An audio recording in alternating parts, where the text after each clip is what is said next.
আদালত অবমাননার মামলায় শেখ হাসিনার পক্ষে রাষ্ট্রনিযুক্ত আইনজীবী আমিনুল গনি টিটুকে অব্যাহতি দিয়েছে আন্তর্জাতিক অপরাধ ট্রাইব্যুনাল ১ আর তার জায়গায় নিয়োগ পেয়েছেন সাবেক সরকারি কৌশলী আমির হোসেন।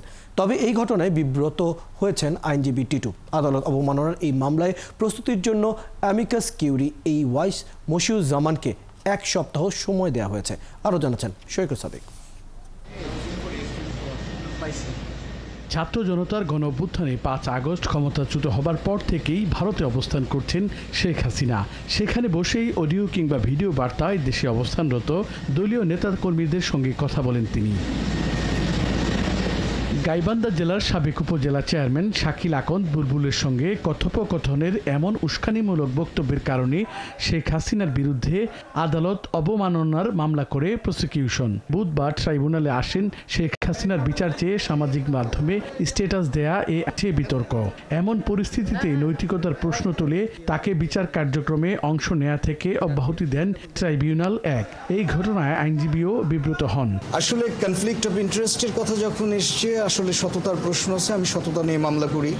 যদি এই হিয়ারিংটা করা যেত তাহলে হয়তো আমার আজকের যিনি ক্লায়েন্ট তার সপক্ষেই আমি আমার সমস্ত সাবমিশন আমি রাখতাম। তো যেহেতু সেই সুযোগ হয়নি, আর এটা এথিক্যালও একটা ব্যাপার রয়ে গেছে, কারণ আমি ৫ আগস্ট ২০২৪ সকালবেলা, তখনও গভর্নমেন্টের পতন হয়নি, তখন আমি আমার এই পোস্টগুলো আমি দিয়েছি। তো সেদিক বিবেচনা করলে, সব কিছু বিবেচনা করলে আমার প্রত্যাহার করা ছাড়া আর কোনো বিকল্প ছিল না। হাসিনার পক্ষে সাবেক সরকারি কৌশলী আমির হোসেনকে নিয়োগ দেওয়া হয়েছে।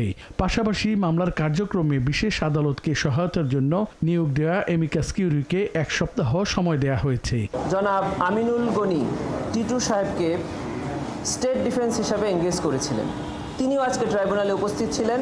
এই মামলায় স্টেট ডিফেন্স থেকে তাকে প্রত্যাহার করিয়ে অ্যাডভোকেট জনাব আমির হোসেনকে এই মামলায় নতুন করে স্টেট ডিফেন্স হিসাবে এঙ্গেজ করেছে। আদালত অবমাননার এই মামলার পরবর্তী শুনানি আগামী ২ জুলাই ঠিক হয়েছে। সৈকত সাদিক, ৭১, ঢাকা।